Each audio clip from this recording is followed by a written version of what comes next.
The views and opinions expressed by the participants on this show are not necessarily those of Stewart Information Services Corporation, Stewart Title, or Stewart Insurance. Before you make any investment, you should seek the advice of your investment advisor or attorney.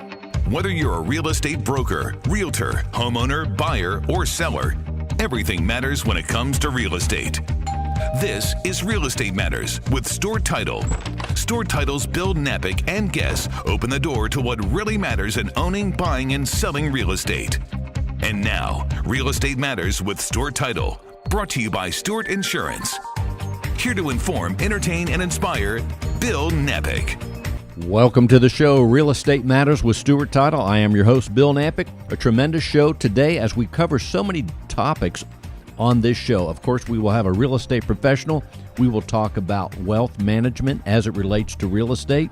We will talk to a sales coach. In addition, we will talk to someone that is in the home staging, interior design, disinfecting homes and offices, and so much more. Real Estate Matters with Stewart Title begins right now. We have the one and only Chris Manske with Manske Wealth Management with us today. He is going to tell us a financial success tip of the day. People really could benefit from keeping a investment journal, just like we have a gratitude journal or a place where we can meditate about the things that are important in our lives. Many of the successful authors in the financial space suggest keeping a kind of journal where you can keep your thoughts, keep your ideas, make notes of how you feel investing is helping you, notes about how you feel the environment is affecting you. And then when you go back and look at what your thoughts were, you go back and review what your experience was maybe in that last crisis or in the last real nice uptick in the market, you can see who you are as an investor from a different point of view. And Chris, how can people reach you? A great way is to Google my name, Chris Manske, or my book, The Prepared Investor. Our guest today is Talena Gulash. She is involved with several companies that relate to real estate in one way or another. First of all, you have a staging company. You're an interior design. You're also disinfecting the buildings and properties. So first of all, let's tell people about the staging company, Talena. It's called The Closing Stage. I actually just started that company last year because I saw a need, I guess, in the market. I had a realtor who started having me stage all of her listings, but not your typical staging where it's a vacant property and a stager brings in a bunch of furnishings. It's occupied home staging. So, which that's the majority of listings that are out there. The sellers are typically still living there. And so it's taking all of the things that they currently have in the home, basically setting it so that it looks more like a model home. So it's a lot of declutter, depersonalize, and then just redesigning with what they already have. The thing about that, when we spoke earlier, is that it's a different approach as well. Also, the way you price it, it sounds like that's a little different than other stagers I've talked to. A lot of times with this particular service, there are designers that will, for $150 to $200, they'll come through and give you their recommendations, but they don't actually do anything other than giving you their recommendations for that price point. Typically, to come in and do the work, to do the declutter, depersonalize, and redesign, it's a minimum of $500. So what I have done is I have priced it so that it's basically the price that one would have to pay in order to just get recommendations, but we actually do the work. What we have found is that most homes up to about 3,500 square feet, we can get done in 2 hours.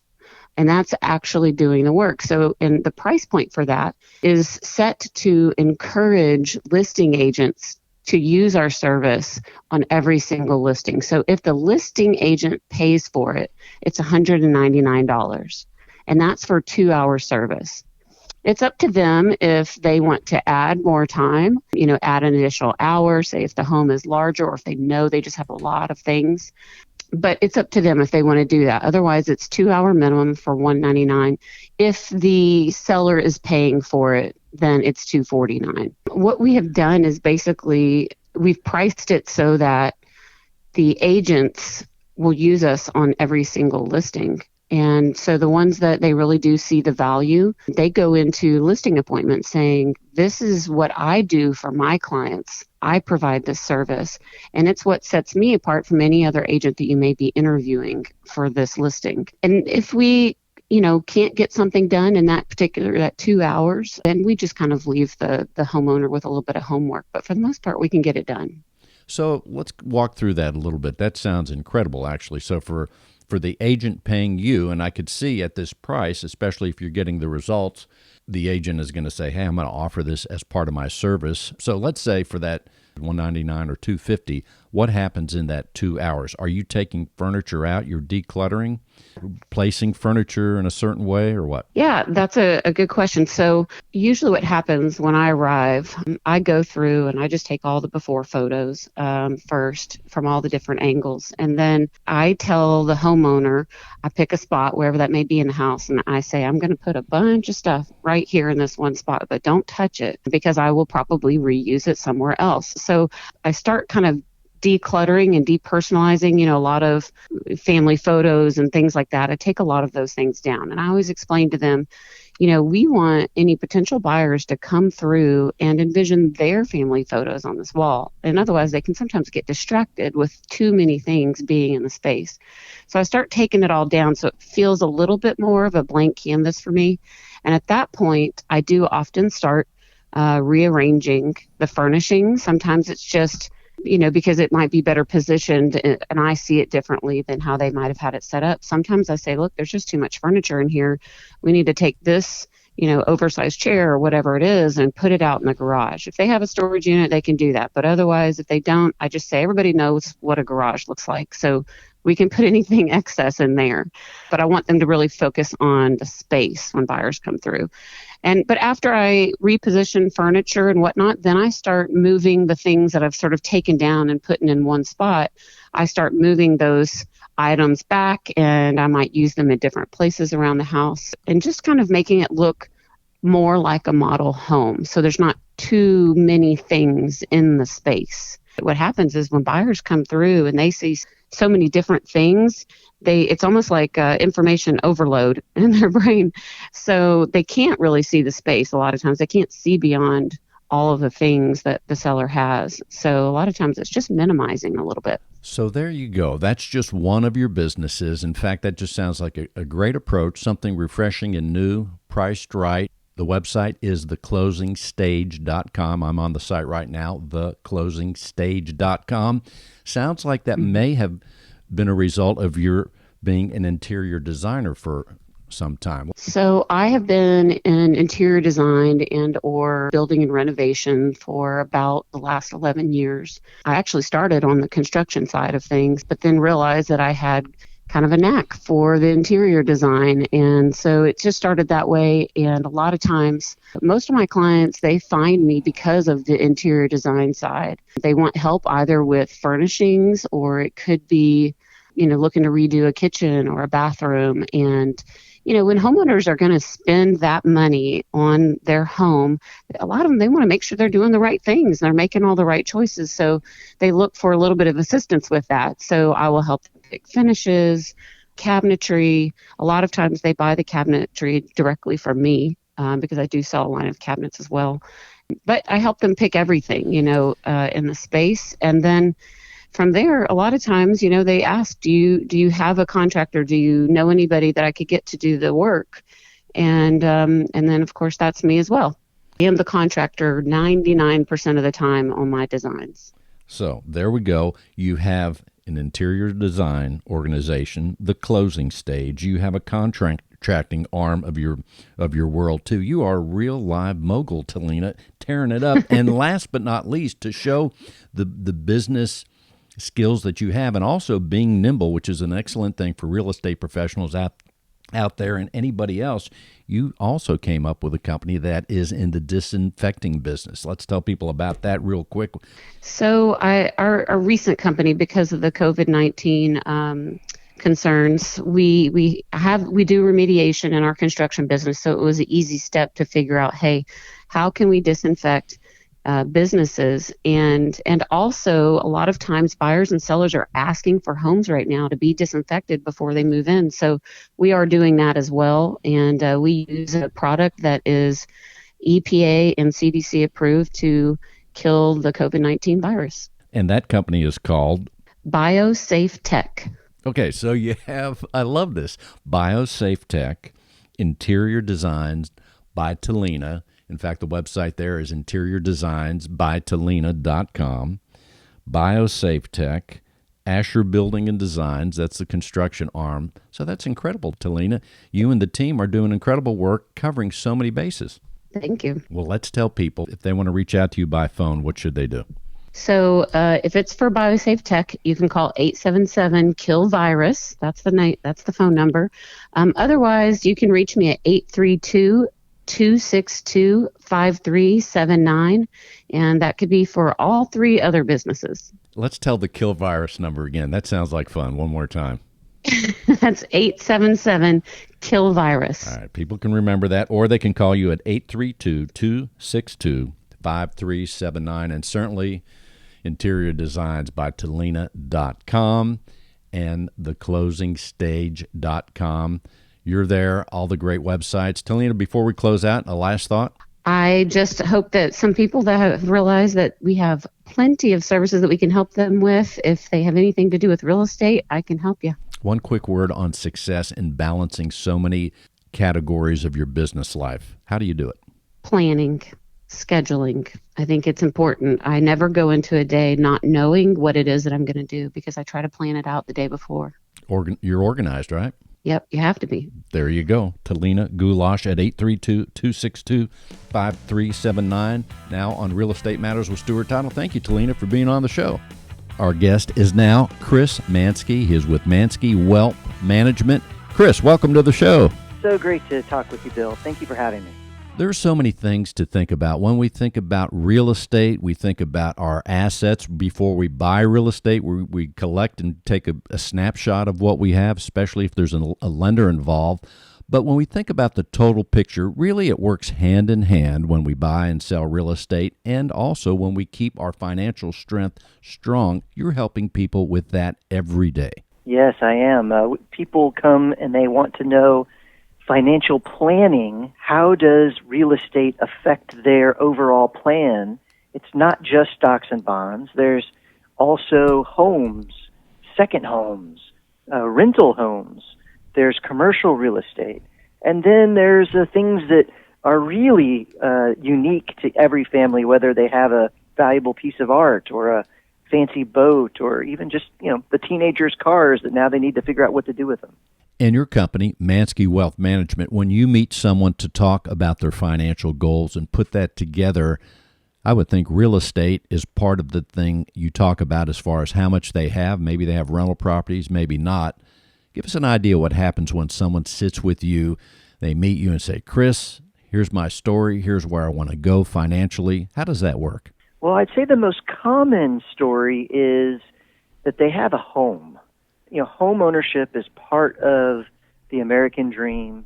The question usually is, do I keep the home when I retire? Do I sell it and downsize?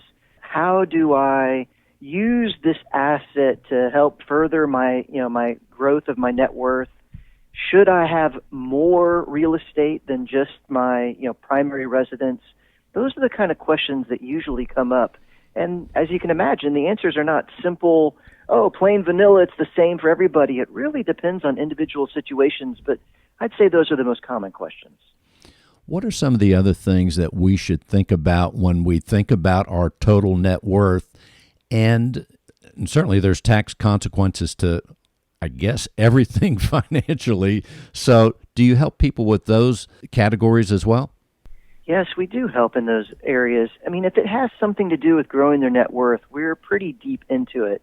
Now, our specialty is stocks and bonds. If it's, publicly traded, analyzed by a third party, this is what we do for a living. We, manage, we design, we help people to take care of their liquid investment. In the financial planning side, as we're moving toward a client's long-term goal, there's going to be questions that don't have anything to do with the stock market. And I think the most common ones are real estate related, just because in some way we are all touched by real estate, if for no other reason that we need someplace to live. I mean, even if we're renting for the moment, we still have to accept that real estate is a piece of the puzzle. It really is. I also want to bring forth on your website, ManskeWealth.com, we get to know the people on your team. You have a bio on each one, but in particular, your bio, I think, is incredible. It talks about the professional credentials that you have, the personal side of things, but I like the section that says odd facts. You, in fact, are a person that has done what a lot of people haven't. Most people have not climbed and reached the peak of Mount Kilimanjaro in Africa. Most people have not run with the bulls in Pamplona, Spain. And many of us are not part of the Mensa group. So you have a tremendous bio. Well, I really appreciate the compliment. We have those odd facts on the website because of our sincere desire to be transparent to the people that are putting their faith in us. I mean, we don't want to just say, here's the 5 or 6 professional accolades, but here's who we are. This is what we like to do in our spare time. This is what makes us tick as human beings, and we'd like for you to be comfortable talking to us, because in order for us to be effective as your financial advisor and financial planner, we need to have those kind of deeper, more intimate conversations. Oh, and I missed one here. I missed a lot. I'm not saying all of them. People can go to your website, ManskeWealth.com, but you also play the guitar. Yes, yeah, I do love playing the guitar, much to some of my family members' chagrin, because I'm not saying I'm good at it. Well, music certainly is therapy in many ways, whether we listen to it, play an instrument or two. When we think about it, and you think about family, as far as a wealth manager, you've seen a lot of situations. Everyone is different. Every family, every individual is different. As far as parents and grandparents, what do you tell your children? And I don't know how old your kids are, but when they were very young, when did you start telling them about how to manage and how to think about money? Because money is a big part of everyone's life. What do you tell the youngsters? Right. Well, what we tell the kids is sometimes not the same thing as what we show the kids. In helping our clients with this particular goal of raising children that are good stewards and who appreciate the fruits of their labor, and how to get money to work for them productively. One of the things that is really powerful is to understand the difference between what we say, what we tell them, and what we show them. A lot of times this discussion begins with, when should you talk with your children, and what should you tell your children? And the when and the what, they're focused on, that the teacher who has something to say. But what's far more powerful is the lessons that the child learns from what they see you do. And that begins on, honestly, day one, right? As soon as the child is in your life, what life decisions that you're making are going to be a part of their framework for how they see the world, how they define right and wrong, how they decide what is good and bad, what they want for themselves as opposed to what they want to avoid. These are things that they internalize not because of the lesson we gave them at either 13 or at 16. When is the right time to tell them this? No, it's what they absorb by watching you and seeing you. And so I really try hard to differentiate between the what do you tell them and what do you show them. One is a conversation that probably isn't going to have much of an impact, and the other is a lifestyle that's going to help my client accomplish not just the financial goals, but probably the, more important family goals.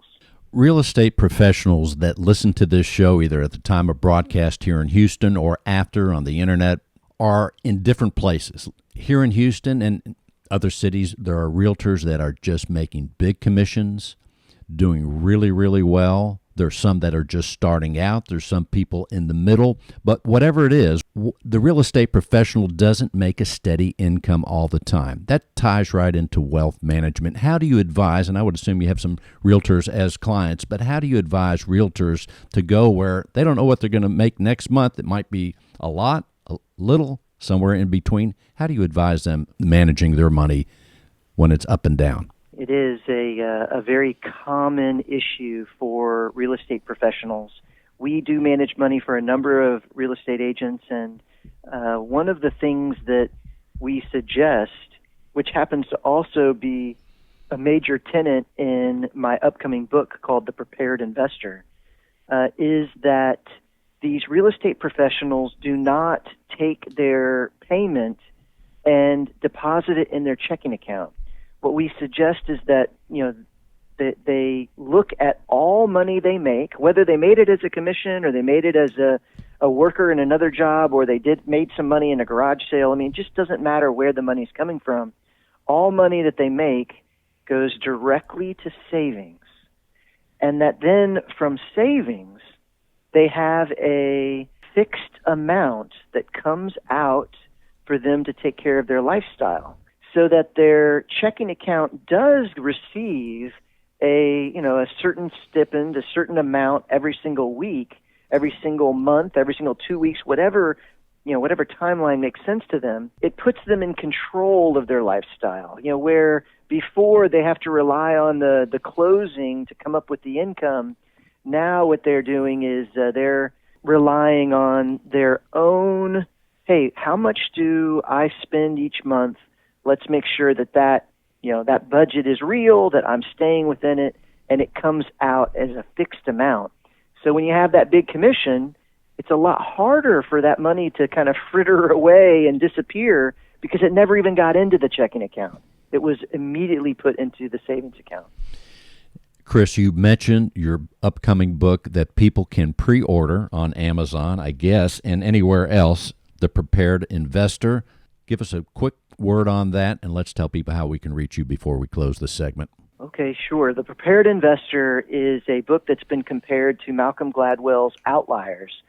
Outliers says that there's another way to look at success that rather than the typical common way, and that is the same format for my book, which is that there's another way to look at investing through crisis.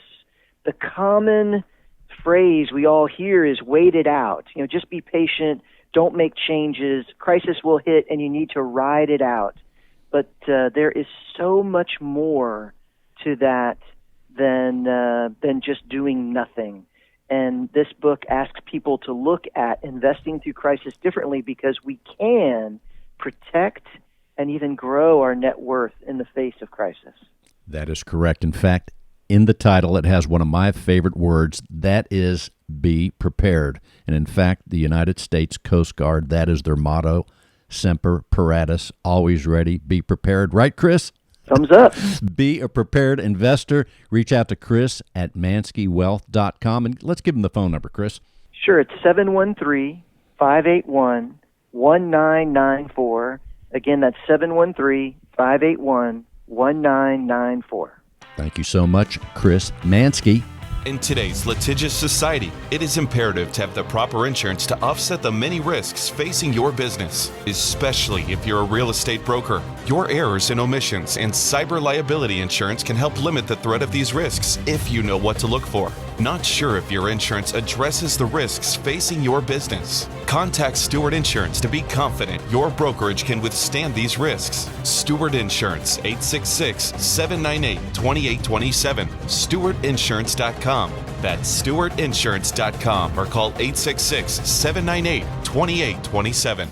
Let's welcome Susan Collins. She is with Douglas Elliman Real Estate right here in Houston, Texas. Susan, welcome to the show.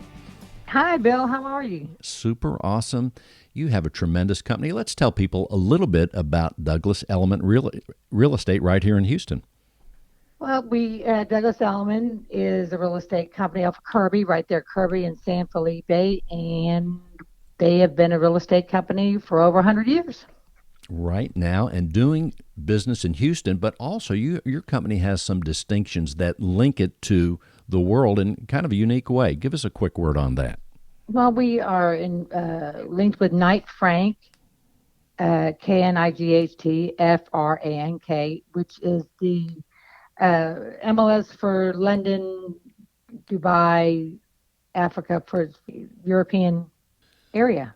So it sounds like another highway for marketing properties, if you will. If we think about the MLS as a highway, we have our HAR MLS right here. Now you have another thing that you're linked to at your company. Correct. As far as the real estate market goes, do you work a certain area, Susan? Well, I'm right now focusing on the Galleria area. They call me the Galleria Guru, but it has more to do with the history of the Galleria. So that's kind of how I got the nickname, the Galleria Guru. Well, that's interesting. I have talked to realtors for years now on this show, and that's a great little tag, the Galleria Guru. I've not heard that yet. I'm surprised that no one's come up with it, but now you have. It is yours, right?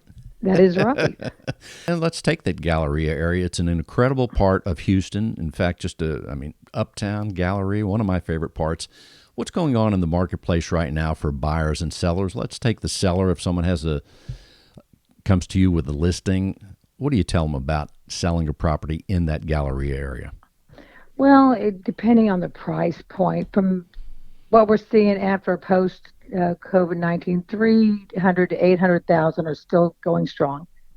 The selling and buying, and it's just really been strong. As for a little higher, we're seeing some fluctuations, especially with the condos, and things are popping up everywhere. So again, economics, supply and demand. So I think things are kind of seeing a little bit of a curve over $1 million. And also with the new construction, jumbo loans are getting stricter. So that's kind of putting a damper on the selling of the new construction. But I still think 300 to 800,000, it's going real strong with the interest rates. And let's take a look at that first of all, then work our way to some higher dollars. But when you mention that number, about 300 or so, let's take 300 to 500, somewhere in that Galleria. Can you what can you get for that price? Oh, well, you can get a 1-1 right now. 1901 Post Oaks has some decent ones in that price range. 4-leaf towers, however, you have the higher HOA, which is you're going to swap out one good for the bad, I mean, it's just really depending on if you're going to be there a lot. It sounds like at that lower point in the 300s, I'm thinking of a property right now, too, on Woodway and Post Oak, but it sounds like we're in a one-bedroom high-rise for that price. What can we get for about 500 in that area? Just about any one of them you can get for 500, depending on square footage and the amenities. Pretty much you can get 500. You can, depending if you're going to go 501 Woodway, you're going to get a little older unit. Cosmopolitan, I don't think the Astoria has that right at 5. I think they're a little higher, but depending on the square footage and what area you're wanting. But you can still get it, correct. And it seems like last year there were a lot of newer high-rise properties in that area. How are they doing right now? Well, I think they still have some to close out. So, that's even like a subdivision, don't you think? That, once everything's sold out, your price, you're going to have to be in the place, if it's brand new, 3 to 5 years before you're going to start being able to recoup your money, or let it sell out to all resell. Once the new development's completely gone, and then you're not competing against new development. So that's but supply and demand for sure. To go to the higher prices now, I mean, certainly for $1 million, $2 million, $3 million, and $5 million and beyond, there's a lot of properties there, Tanglewood and things like that. Correct. And I believe you have a listing that's about 5.9. Let's tell people about the marketing of a property like that. In fact, you recently have something there where you're doing a lot of marketing and you're getting attention all around the world. Yeah, correct. Douglas Elliman is a partnership with Knight Frank, which is similar to like our MLS in United States. However, it's Africa, Dubai, Saudi Arabia. So we work together, and we as a mastermind, and we do global ads, find out where we're getting the most clicks with the videos and Mataports, and then we focus, like this listing, Dubai is we 5,000 hits in a week, and then it was Saudi Arabia next, I think Mexico City next, but anyway, we know where to push more of the marketing. So it's been very interesting. I mean, this is not traditional. This is very strategic technology marketing. So it sounds like taking this listing at 5.9 that you have, it's a luxury listing, so there's a lot of things you're doing at that price point. But in terms of listing it, the mechanics of listing it, and correct me if I'm wrong, certainly you get that listing and you put it on the MLS, har.com, right? But you're saying then within your company you have other outlets that bring worldwide attention. Is that correct? Yes, correct. Knight Frank, which is, we have a partnership with that, which is out of London and Africa, Dubai, Saudi Arabia. $1 million listing New York is Douglas Elliman. So, they do the 1% of the world listings. So sounds pretty interesting. So it is interesting. Point being, you get the product, the home is a product, you get it out there. And as far as interest, just the whole subject of interest from around the world in Houston, Texas. But what's it like right now in some of those places as far as Dubai and Australia and these other countries? How interested have you found them to be in Houston, Texas? Well, for a second home, obviously Dubai, I wouldn't have thought that would be a higher marketing place to put this.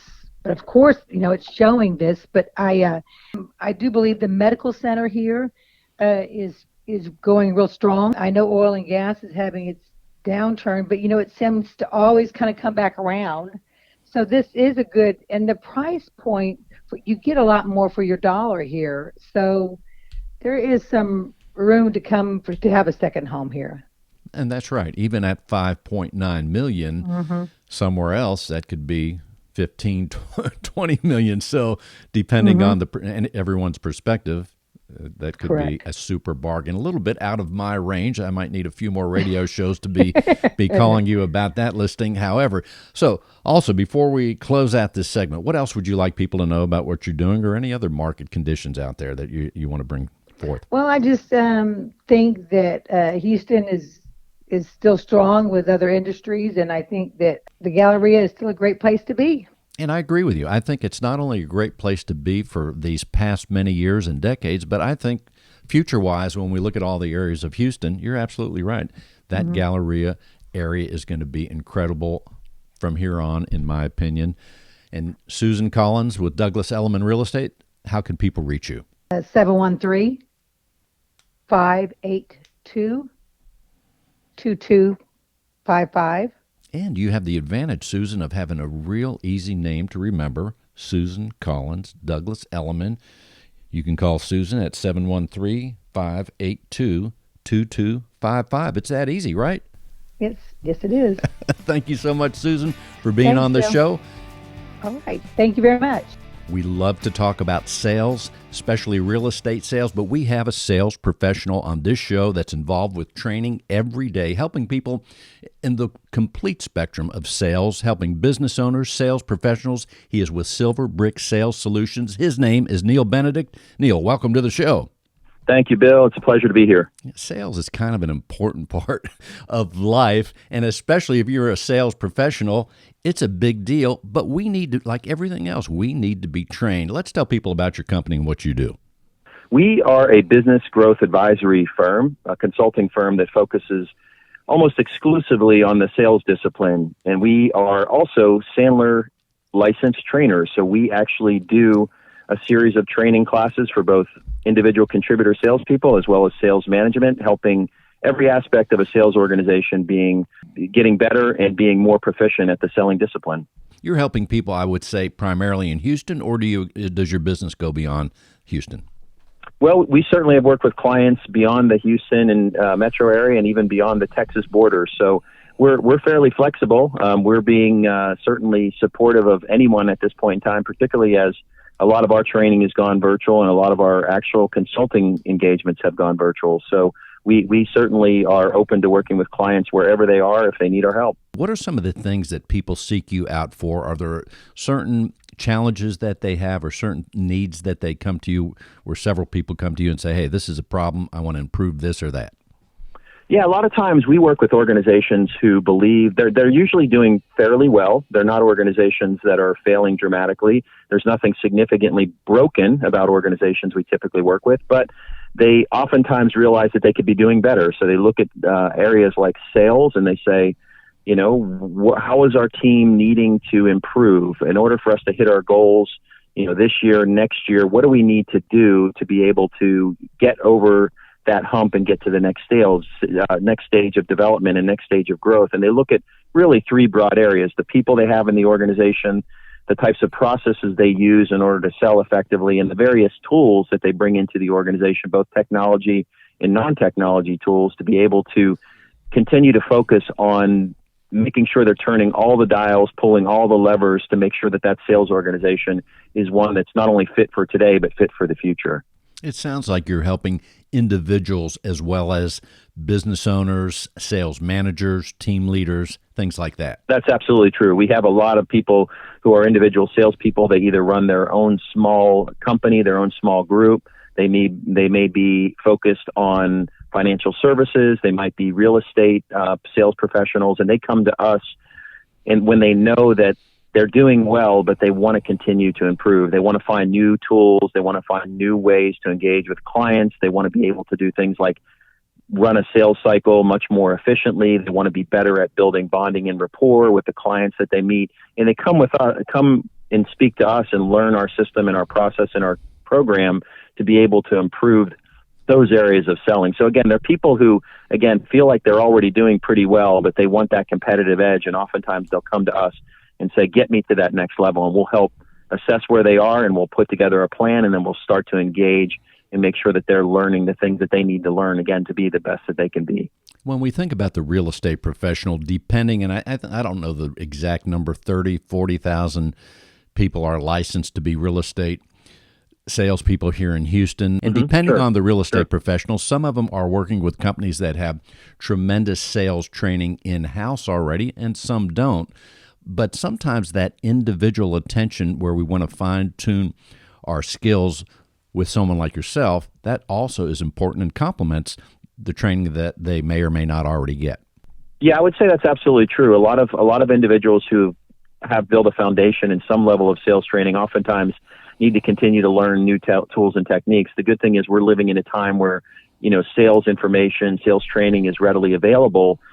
Taking advantage, getting multiple perspectives from different people, looking at different systems and understanding how those systems are complementary to the systems that they're already learning. And then, of course, that aspect of getting that direct individual coaching, running through scenarios, doing role play, being able to explore and engage, very specific sales scenarios with a coach is oftentimes critically important for that person to reach the next level. Tell us how it works. And I seek your help. Walk us through the process of what you offer and perhaps the menu of your offerings. Sure. There's many ways we work with individuals like that. Sometimes we just begin to introduce them and invite them into a public training course. So we have courses running consistently throughout the week and meeting every week that are really designed to walk them through a very specific set of tools and curriculum that's been developed over the last 60 years in our Sandler training program and our Sandler training process. We've trained thousands and thousands of real estate agents, for example, in the Sandler process to be able to understand the different phases of selling, understand how clients buy emotionally, what types of things they consider in their decision-making process, how they determine who they want to work with and what capacity they want to work with them.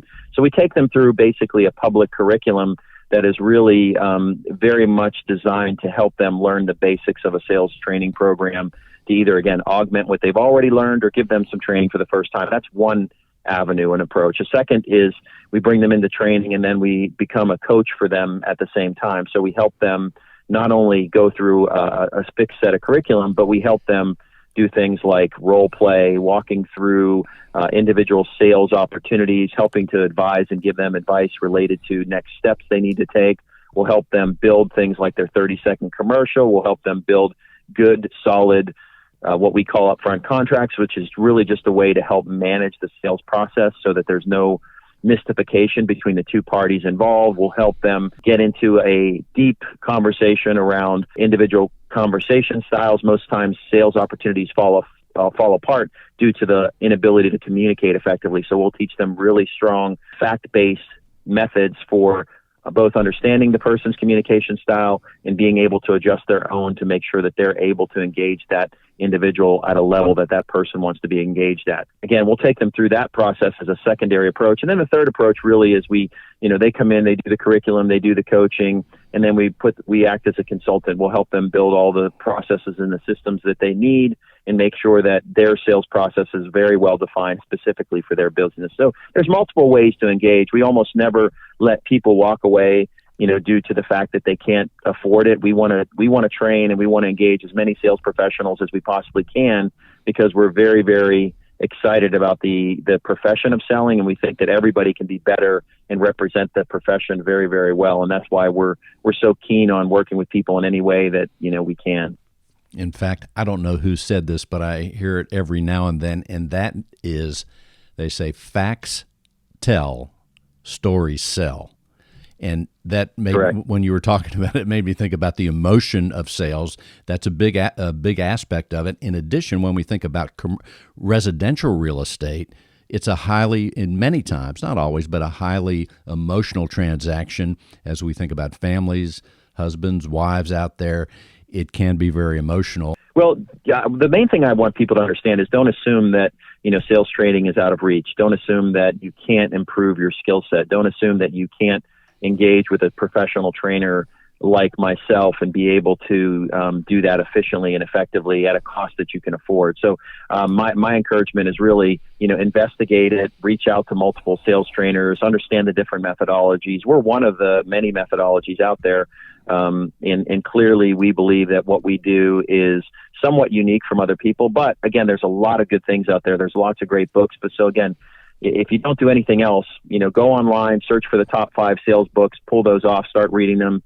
But if you're really wanting to investigate how do you take the next step to the next level and be better than all your peers, then you need to engage with a trainer and a coach. And we're happy to have that conversation with you. We may be able to help you, we may not, but it's always worthwhile to have a conversation with us. 281-771-2876. That's 281-771-2876. And Neil, what's the website? The website is silverbricksolutions with an S.Sandler, SANDLER.com. Real Estate Matters would not be possible without our partner, Stewart Insurance. With a focus in real estate and a special focus on real estate brokers, Stewart Insurance creates insurance plans to address the risks facing our industry today. They invest a significant amount of time helping real estate broker owners offset and manage their risks. And today, once again, one of the highlights of the show every week, John Bramlett. John, welcome to the show. Bill, so much of a pleasure to be with you. Thanks for having me. You know, what's interesting, since we started this, people may not have enjoyed insurance until we started doing this show. Now I think it's one of their favorite topics. I hear it all over town. Oh, I do too. Well, you always bring forth important things because insurance is a super important part of our life, whether we like it or not. Well, last week, Bill, we were mentioning the fact that as of June 1, hurricane season has begun, and that it's important to think about your flood insurance. And if you have it, to make sure that you're comfortable with the coverage. And if you don't, to have a conversation with your insurance advisor on what might be the proper coverage for you. We spent a bit of time discussing some resources that would help our audience better understand flood insurance and better understand the floodplains and all in the greater Houston area. Today, I'd like to talk a little bit more about the flood insurance policy and what's included, what's not included, just some additional nuts and bolts, if you will, about flood insurance. That's right, because like any kind of insurance, there's things that are there and things that are not. We need to know about that. Absolutely. And the first thing to know is that from an insurance perspective, there's a specific definition of what a flood is. And that's the first thing that I think is important to know. So from an insurance perspective, the definition of flooding is rising water It's a partial or complete inundation of two or more adjacent properties or acres that normally don't flood, that are normally dry. Water backup into the house due to rising water in the area, collapse or subsidence of land along a shore of a lake or a body of water. And there are a couple of key points within that definition. One, it's a partial or complete inundation of two or more adjacent properties or acres that normally are dry. So there are adjacent properties that are normally dry. There's a backup due to rising water. It's not a backup due to a burst pipe. That would be something that would potentially be covered by your homeowner's insurance. So those are really the first keys, is understanding what that definition of flooding is. And then take a look at, where do we get flood insurance from, or who provides flood insurance? So there's a couple of resources to take a look at. The National Flood Insurance Program, people have heard, I'm sure, NFIP, that's part of FEMA, the Federal Insurance and Mitigation Administration. So they issue flood insurance. So you can go to the National Flood Insurance Program's website and purchase flood insurance from them. You can also purchase flood insurance in what's known as a Write Your Own program, or a WYO. And this is set up, it's the same coverage, it's the same, in a sense, paper that you get from the NFIP. All they've done is allowed some insurance companies to offer that. So it's just a convenience. Instead of going to the NFIP site, you can go to your own insurance company and they may be able to help you out. The newest avenue would be what's called the private market, and this is something that's come into vogue over the last several years. And private insurance companies have come in and have started offering flood insurance. So it's important to have to take the time to visit with your insurance advisor to understand what your coverage provides and doesn't provide. If you don't have coverage, maybe some guidance on whether to go directly to NFIP or potentially a Write Your Own or a private resource. I think next, the thing that's important to understand is what typically is included in flood insurance. And they break it out into two forms, structure and personal property. So from a structure perspective, liability limit is $250,000. From a personal property perspective, the liability limit is $100,000. So from a structure, you're looking at things like a building and foundation, electrical and plumbing, AC, furnace, and water heaters, but that does not include a window unit for your AC, refrigerators, stoves, dishwashers, carpeting, paneling, wallboard, built-ins, detached garages, and that's up to 10% of the building property coverage. So think about that. So if you have coverage for your detached garage, that coverage is up to 10%, so that could be as high as, or no more than $25,000. So if you have some things within your garage that are irreplaceable or high-end, that you might look at some additional coverage. The replacement cost for principal single-family residence, and then the increased cost of compliance. So it'll help you with some of the costs if you have to do some things to make your home compliant with local or state regulations, like increasing the elevation, relocation, maybe a demolition. From the personal property perspective, clothing, furniture, and electronics, washers and dryers, freezers, some valuable items, but generally the coverage is only up to $2,500. So again, that's important if you've got some collectibles or antiques that you visit with your insurance advisor to determine what's the best way to cover those. The general contents in the home that are not real property, but on the personal property, it's important to understand that it's actual cash value coverage. And what that means is the replacement cost minus the depreciation. So if you have a $10,000 couch that you bought 20 years ago, it's going to be that $10,000 cost minus whatever that depreciation is, and that's going to be the actual cash value or what that replacement cost would be. So that's important to know. And then I think the last thing to really kind of cover today, Bill, would be what's not covered by flood insurance, which is equally as important as what is covered. So living expenses such as temporary housing, if you have to leave your home because of a flood, your living expenses are not covered. Detached buildings other than your garage, that's going to require a separate building property policy. So if you have a work shed in your backyard, you're going to need separate coverage for that.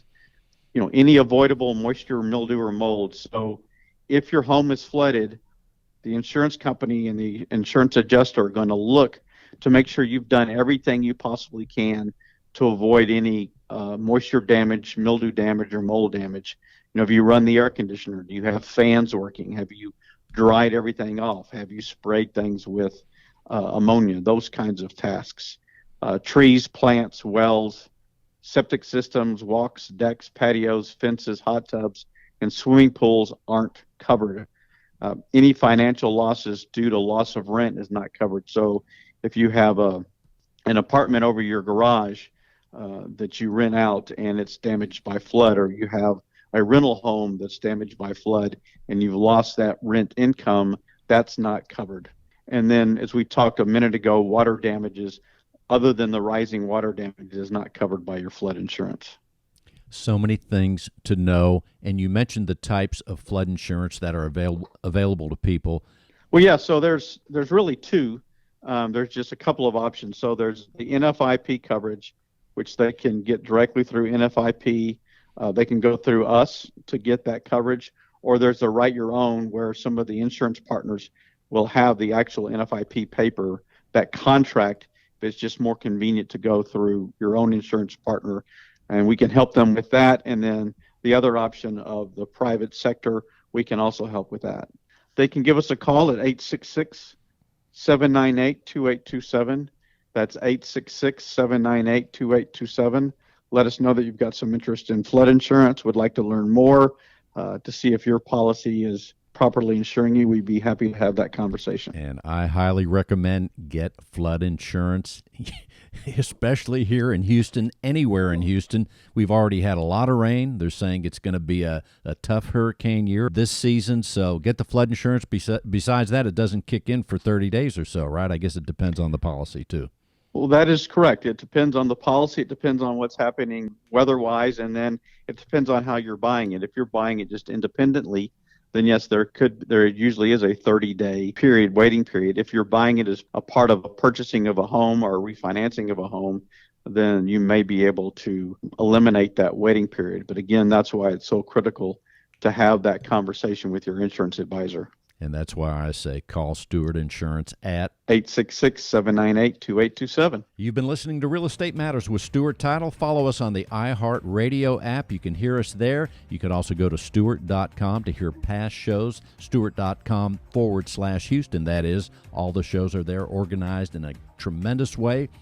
Real Estate Matters with Stewart Title. Thank you, Stewart Insurance, John Bramlett, Tom Carpentier, all the people at Stewart Title. We're there to help you, also to help you close your real estate transaction. Tell your real estate agent you want to close at Stewart Title, Stewart.com. For the show, Stewart.com/Houston. Until next week, this is Bill Nampick and John Bramlett on Real Estate Matters with Stewart Title. Thank you again, John, and until next week. We'll talk to you then. StewartInsurance.com.